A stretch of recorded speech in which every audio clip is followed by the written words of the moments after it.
الحمد لله رب العالمين الرحمن الرحيم مالك يوم الدين إياك نعبد وإياك نستعين اهدنا الصراط المستقيم صراط الذين أنعمت عليهم غير المغضوب عليهم ولا الضالين أفمن يعلم أن ما أنزل إليك من ربك الحق كمن هو أعمى إنما يتذكر أولو الألباب الذين يوفون بعهد الله ولا ينقضون الميثاق والذين يصلون ما أمر الله به أن يوصل ويخشون ربهم ويخافون سوء الحساب والذين صبروا ابتغاء وجه ربهم وأقاموا الصلاة وأنفقوا مما رزقناهم سرا وعلانية ويدرؤون بالحسنة السيئة أولئك لهم عقبى الدار جنات عدن يدخلونها ومن صلح من آبائهم وأزواجهم وذرياتهم والملائكة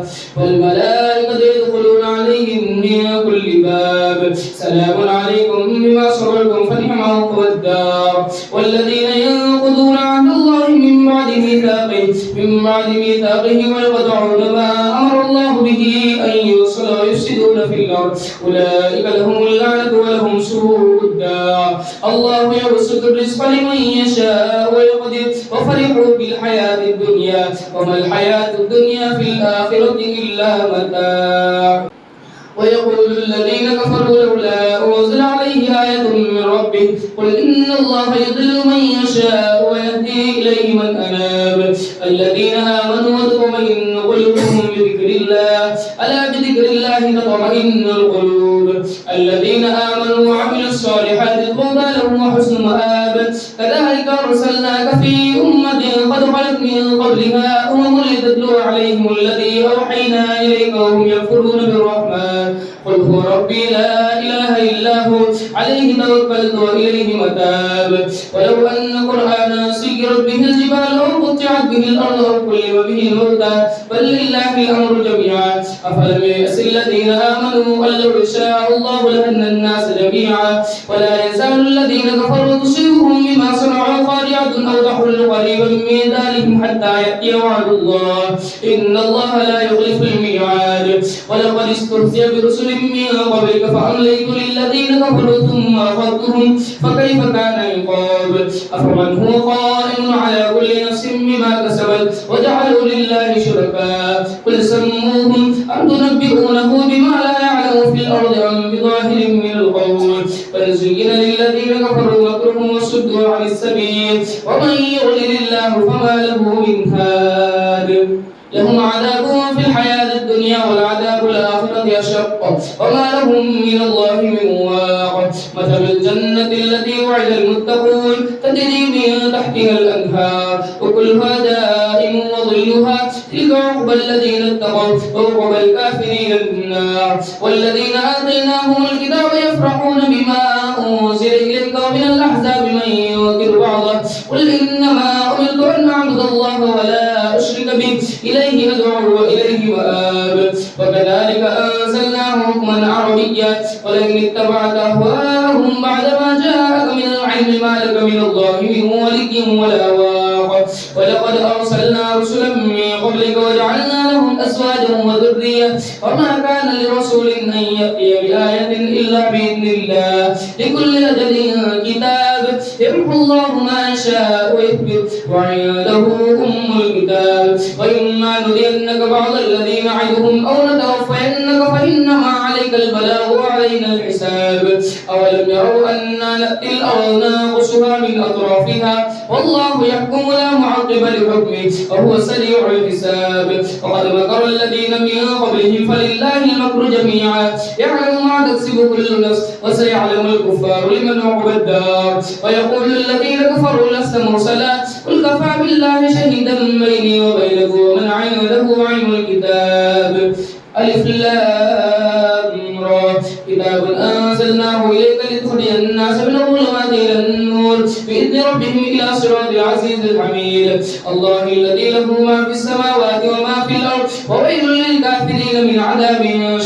شديد. الذين يستحبون الحياة الدنيا على الآخرة ويصدون عن سبيل الله ويبغونها عوجا أولئك في ضلال بعيد. وما أرسلنا من رسول إلا بلسان قومه ليبين لهم فيضل الله من يشاء ويهدي من يشاء وهو العزيز الحكيم. ولقد أرسلنا موسى بآياتنا أن أخرج قومك من الظلمات إلى النور وذكرهم بأيام الله إن في ذلك لآيات لكل صبار شكور. وإذ قال موسى لقومه اذكروا نعمة الله عليكم إذ أنجاكم من آل فرعون يسومونكم سوء العذاب ويذبحون أبناءكم ويستحيون نساءكم وفي ذلكم بلاء من ربكم عظيم. وإذ تأذن ربكم لئن شكرتم لأزيدنكم ولئن كفرتم إن عذابي لشديد. فقال موسى إن تكفروا أنتم في الأرض وما في الأرض جميعا فإن الله لغني حميد. ألم يأتكم نبأ الذين من قبلكم قوم نوح وعاد وثمود والذين من بعدهم لا يعلمهم إلا الله جاءتهم رسلهم بالبينات فردوا أيديهم في أفواههم وقالوا إنا كفرنا بما أرسلتم به وإنا لفي شك مما تدعوننا إليه مريب. قالت رسلهم وفي الله شك فاطر السماوات والأرض يدعوكم ليغفر لكم من ذنوبكم ويؤخركم إلى أجل مسمى قالوا إن أنتم إلا بشر مثلنا تريدون أن تصدونا عما كان يعبد آباؤنا فأتونا بسلطان مبين. قالت لهم رسلهم إن نحن إلا بشر مثلكم ولكن الله يمن على من يشاء من عباده وما كان لنا أن نأتيكم بسلطان إلا بإذن الله وعلى الله فليتوكل المؤمنون. وما لنا ألا نتوكل على الله وقد هدانا سبلنا وعلى الله فليتوكل المتوكلون. وقال الذين كفروا لرسلهم لنخرجنكم من أرضنا أو لتعودن في ملتنا فأوحى إليهم ربهم لنهلكن الظالمين ولنسكننكم الأرض من بعدهم ذلك لمن خاف مقامي وخاف وعيد. واستفتحوا وخاب كل جبار عنيد من ورائه جهنم ويسقى من ماء صعيد يتضرعه ولا يكاد يصيبه ويأتيه الموت من كل مكان وما هو بميت ومن ورائه عذاب وليم. مثل الذين كفروا بربهم أعمالهم كرمال اشتدت به الريح في يوم عاصف لا يقدرون مما كسبوا على شيء ذلك هو الضلال البعيد. ألم تر أن الله خلق السماوات والأرض بالحق إن يشأ يذهبكم ويأتي بخلق جديد وما ذلك على الله بعزيز. وبرزوا لله جميعا فقال الضعفاء للذين استكبروا إنا كنا لكم تبعا فهل أنتم مغنون عنا من عذاب الله من شيء قالوا لو هدانا الله لهديناكم سواء علينا أجزعنا أم صبرنا ما لنا من محيص. وقال الشيطان لما قضي الأمر إن الله وعدكم وعد الحق ووعدتكم فأخلفتكم وما كان لي عليكم من سلطان إلا أن دعوتكم فاستجبتم لي فلا تلوموني ولوموا أنفسكم ما أنا بمصرخكم وما أنتم بمصرخي إني كفرت بما أشركتموني من قبل إن الظالمين لهم عذاب أليم. وأدخل الذين آمنوا وعملوا الصالحات جنات تجري من تحتها الأنهار خالدين فيها بإذن ربهم تحيتهم فيها سلام.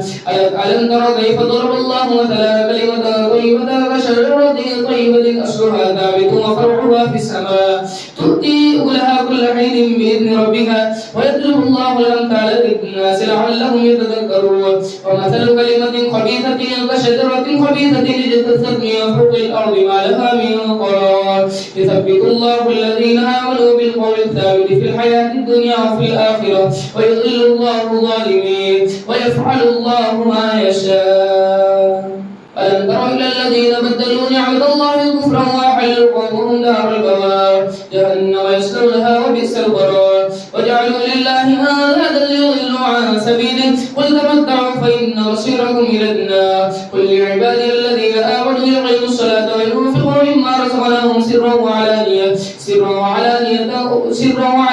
مما رزقناهم من قبل أن يأتي يوم لا بيع فيه ولا خلال. الله الذي خلق السماوات والأرض وأنزل من السماء ماء فأخرج به من الثمرات رزقا لكم وسخر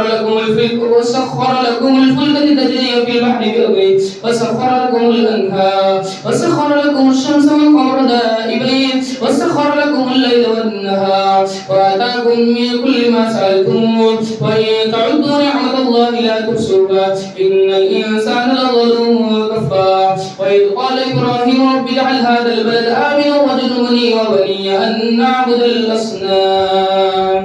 رب إنهن أضللن كثيرا من الناس فمن تبعني فإنه مني ومن عصاني فإنك غفور رحيم. ربنا إني أسكنت من ذريتي بواد غير ذي زرع عند بيتك المحرم ربنا ليقيموا الصلاة فاجعل أفئدة من الناس تهوي إليهم وارزقهم من الثمرات لعلهم يشكرون. ربنا إنك تعلم ما نخفي وما نعلن وما يخفى على الله من شيء في الأرض ولا في السماء. الحمد لله الذي وهب لي على الكبر إسماعيل وإسحاق إن ربي لسميع الدعاء. رب اجعلني مقيم الصلاة ومن ذريتي ربنا وتقبل دعاء. ربنا اغفر لي ولوالدي وللمؤمنين يوم يقوم الحساب. ولا تحسبن الله غافلا عما يعمل الظالمون إنما يؤخرهم ليوم تشخص فيه الأبصار مهطعين مقنعي رؤوسهم لا يرتد إليهم طرفهم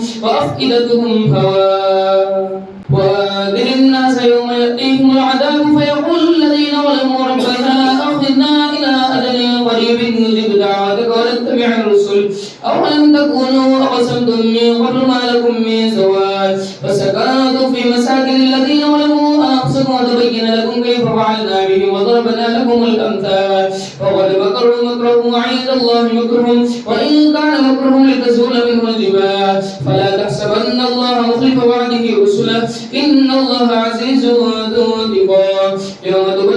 يوم تبدل الأرض غير الأرض والسماوات وبرزوا لله الواحد القهار. وترى المجرمين يومئذ مقرنين في الأصفاد سرابيلهم من قطران وتغشى وجوههم النار ليجزي الله كل نفس ما كسبت إن الله سريع الحساب. هذا بلاغ للناس ولينذروا به وليعلموا أنما هو إله واحد وليذكر أولو الألباب. ألف لام تلك آيات الكتاب وقرآن مبين. ربما يود الذين كفروا لو كانوا مسلمين ذرهم يأكلوا ويتمتعوا ويلههم الأمر فسوف يعلمون. وما أهلكنا من قرية إلا ولها كتاب معلوم ما تسبق من أمة أجلها وما يستأخرون. ثم أرسلنا موسى وأخاه هارون بآياتنا وسلطان مبين إلى فرعون إنا نحن نزلنا الذكر وإنا له لحافظون. ولقد أرسلنا من قبلك في شيع الأولين وما يأتيهم من رسول إلا كانوا به يستهزئون. كذلك نسلكه في قلوب المجرمين لا يؤمنون به وقد خلت سنة الأولين. ولو فتحنا عليهم بابا من السماء فظلوا فيه يعرجون لقالوا إنما سكرت أبصارنا بل نحن قوم مسحورون. ولقد جعلنا في السماء بروجا وزيناها للناظرين وحفظناها من كل شيطان رجيم إلا من استرق السمع فأتبعه شهاب مبين. والأرض مددناها وألقينا فيها رواسي وأنبتنا فيها من كل شيء موزون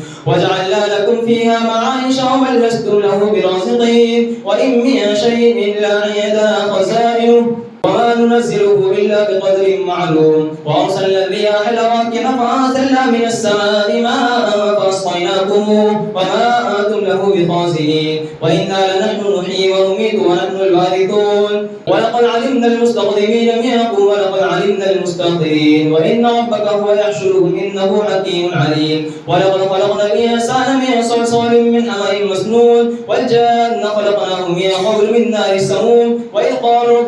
والجان خلقناه من قبل من نار السموم. وإذ قال ربك الملائكة إني خالق بشرا من صلصال من حمأ حمإ مسنون فإذا سويته ونفخت فيه من روحي فقعوا له ساجدين فسجد الملائكة كلهم أجمعون إلا إبليس أبى أن يكون مع الساجدين قال يا إبليس ما لك ألا تكون مع الساجدين قال لم أكن لأسجد لبشر خلقته من صلصال من حمإ مسنون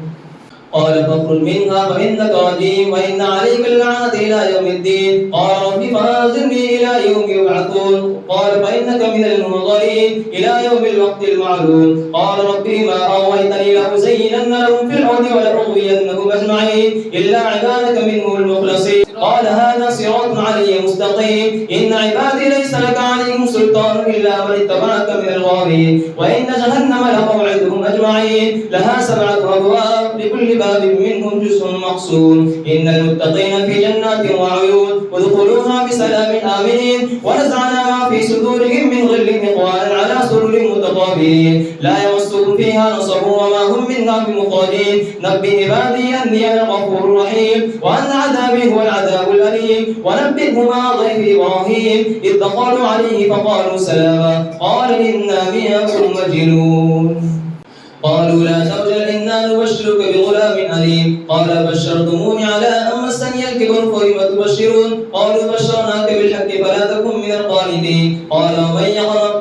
ومن يقنط من رحمة ربه إلا الضالون قال فما خطبكم أيها المرسلون قالوا إنا أرسلنا إلى قوم مجرمين إلا آل لوط إنا لمنجوهم أجمعين إلا امرأته قدرنا إنها لمن الغابرين فلما جاء آل لوط المرسلون قال إنكم قوم مجرمون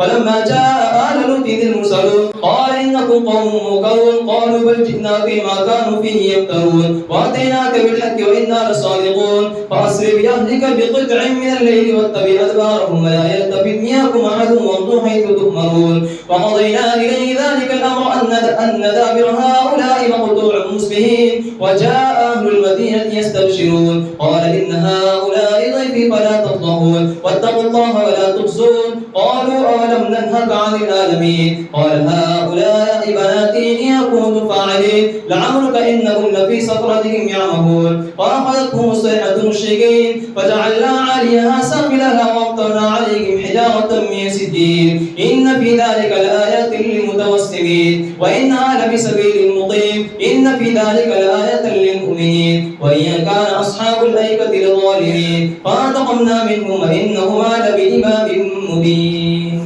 ولقد كذب أصحاب الحجر المرسلين وآتيناهم آياتنا فكانوا عنها معرضين وكانوا ينحتون من الجبال بيوتا آمنين فأخذتهم الصيحة مصبحين فما أغنى عنهم ما كانوا يكسبون وما خلقنا السماوات والأرض وما بينهما إلا بالحق وإن الساعة لآتية فاصفح الصفح الجميل إن ربك هو الخلاق العليم ولقد آتيناك 7 من المثاني والقرآن العظيم لا تمدن عينيك إلى ما متعنا به أزواجا منهم ولا تحزن عليهم واخفض جناحك للمؤمنين وقل إني أنا النذير المبين كما أنزلنا على المقتصمين الذين جعلوا القرآن عظيم فوربك لنسألنهم أجمعين أما كانوا يعملون واصدق بما تؤمر وأعرض عن المشركين إنا كفيناك المستهزئين الذين يجعلون مع الله إلها آخر فسوف يعلمون ولقد نعلم إنك يضيق صدرك بما يقولون فسبح بحمد ربك وكن من الساجدين واعبد ربك حتى يأتيك اليقين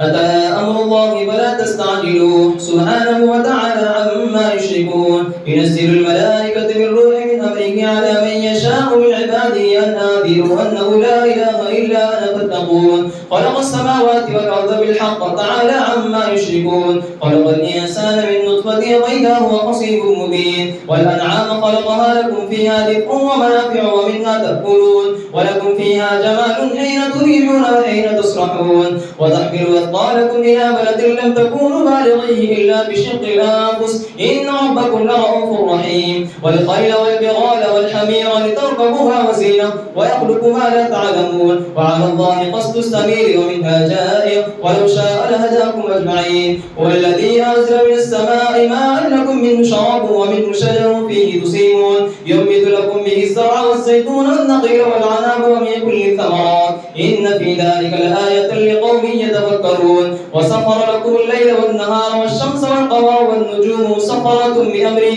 إن في ذلك لآيات لقوم يعقلون. وما ذرأ لكم في الأرض مختلفا ألوانه إن في ذلك لآية لقوم يذكرون. وهو الذي سخر البحر لتأكلوا منه لحما طريا وتستخرجوا منه حلة تلبسونها وترى الفلك مواخر فيه ولتبتغوا من فضله ولعلكم تشكرون. وألقى في الأرض رواسي تميد بكم أنهارا وسبلا لعلكم تهتدون وعلامات وبالنجم هم يهتدون. أفمن يخلق كمن لا يخلق أفلا تذكرون. وإن تعدوا نعمة الله لا تحصوها إن الله لغفور رحيم. والله يعلم ما تسرون وما تعلنون. والذين يدعون من دون الله لا يخلقون شيئا وهم يخلقون أموات غير أحياء وما يشعرون أيان يبعثون. إلهكم إله واحد فالذين لا يؤمنون بالآخرة قلوبهم منكرة وهم مستكبرون. لا جرم أن الله يعلم ما يسرون وما يعلنون إنه لا يحب المستكبرين. وإذا قيل لهم ماذا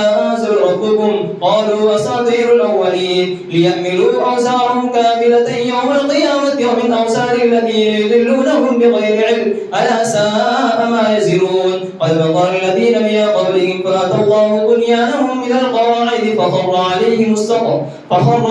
السقف من فوقهم وأتاهم العذاب من حيث لا يشعرون.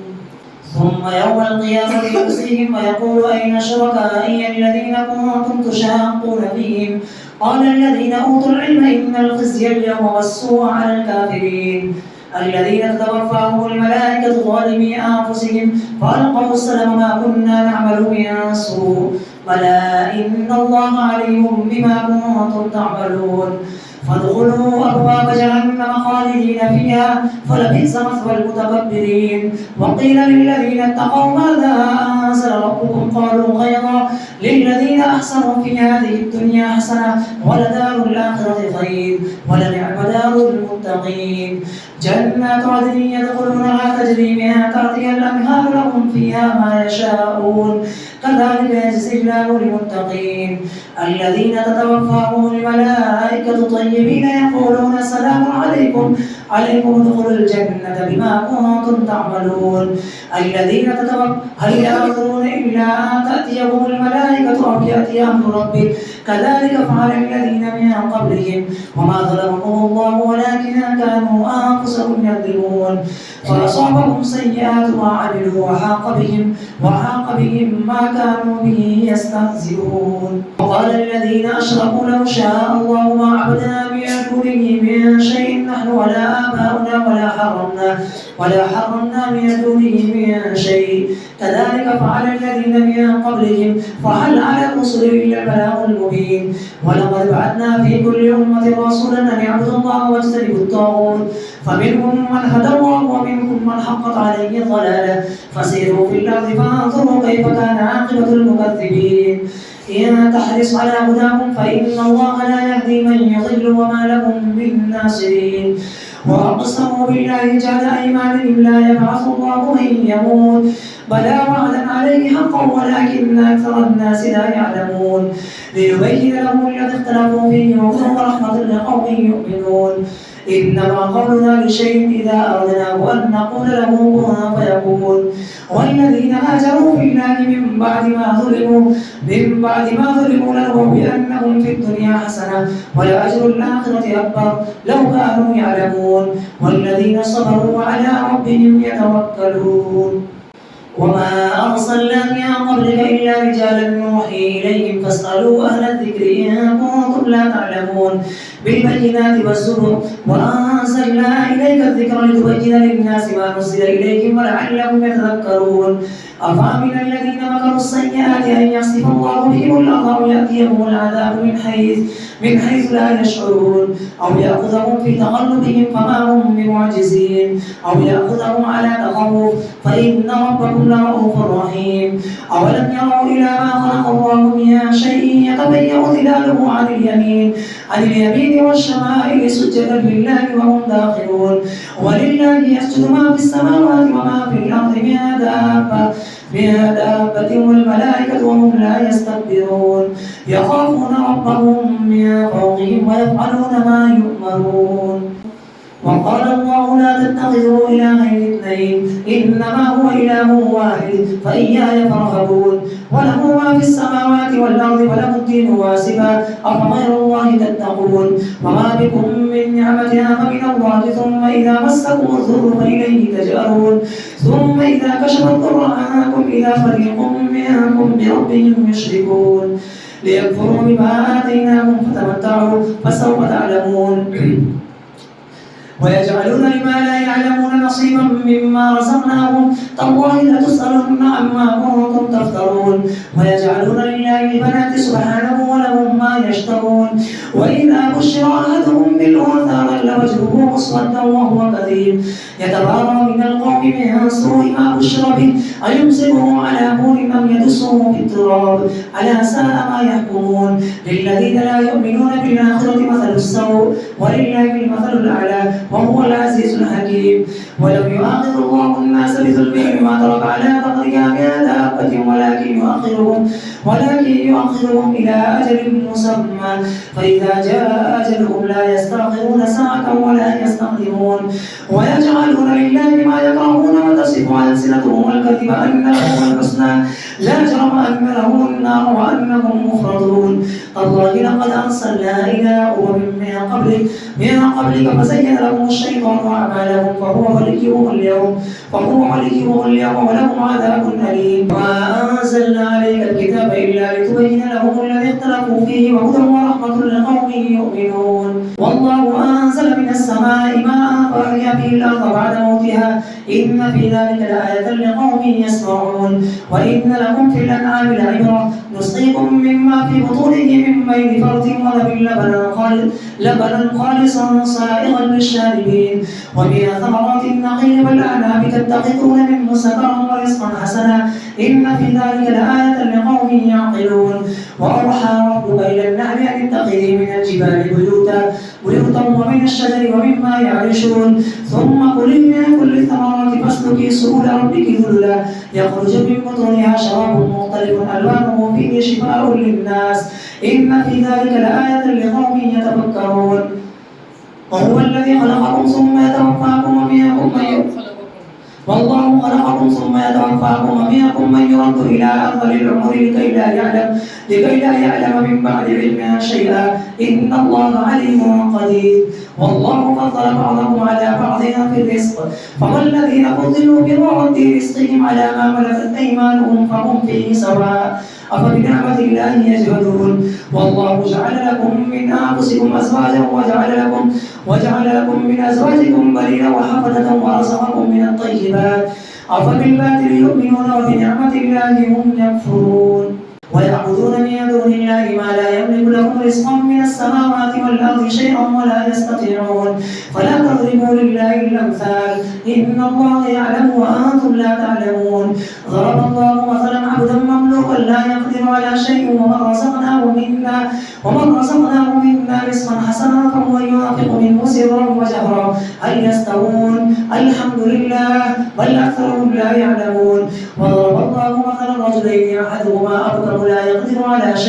على شيء وهو كل على مولاه وأينما يوجهه لا يأتي بخير قل هل يستوي الأعمى والبصير هل يستوي هو ومن يأمر بالعدل وهو على صراط مستقيم ولله غيب السماوات والأرض وما أمر الساعة إلا كلمح البصر أو هو أقرب إن الله على كل شيء قدير والله أخرجكم من بطون أمهاتكم لا تعلمون شيئا وجعل لكم السمع والأبصار والأفئدة لعلكم تشكرون ألم يروا إلى الطير مسخرات في جو السماء ما يمسكهن إلا الله إن في ذلك لآيات لقوم يؤمنون والله جعل لكم من بيوتكم سكنا وجعل لكم من جلود الأنعام بيوتا تستخفونها يوم ظعنكم ويوم إقامتكم ومن أصوابها وأوبارها وأشعارها أثاثا ومتاعا إلى حين. والله جعل لكم مما خلق ظلالا وجعل لكم من الجبال أكنانا وجعل لكم سرابيل تقيكم الحر وسرابيل تقيكم بأسكم كذلك يتم نعمته عليكم لعلكم تسلمون. فإن تولوا فإنما عليك البلاغ المبين. يعرفون نعمة الله ثم ينكرونها وأكثرهم الكافرون. ويوم نبعث من كل أمة شهيدا ثم لا يؤذن للذين كفروا ولا هم يستعتبون. وإذا رأى الذين ظلموا العذاب فلا يخفف عنهم ولا هم ينظرون. وإذا رأى الذين أشركوا شركاءهم قالوا ربنا هؤلاء شركاؤنا الذين كنا ندعو من دونك فألقوا إليهم القول إنهم لكاذبون. وألقوا إلى الله يومئذ السلام وضل عنهم ما كانوا يفترون. الذين كفروا وصدوا عن سبيل الله زدناهم عذابا فوق العذاب بما كانوا يفسدون. ويوم نبعث في كل أمة شهيدا عليهم من أنفسهم وجئنا بك شهيدا على هؤلاء ونزلنا عليك الكتاب تبيانا لكل شيء وهدى ورحمة وبشرى للمسلمين.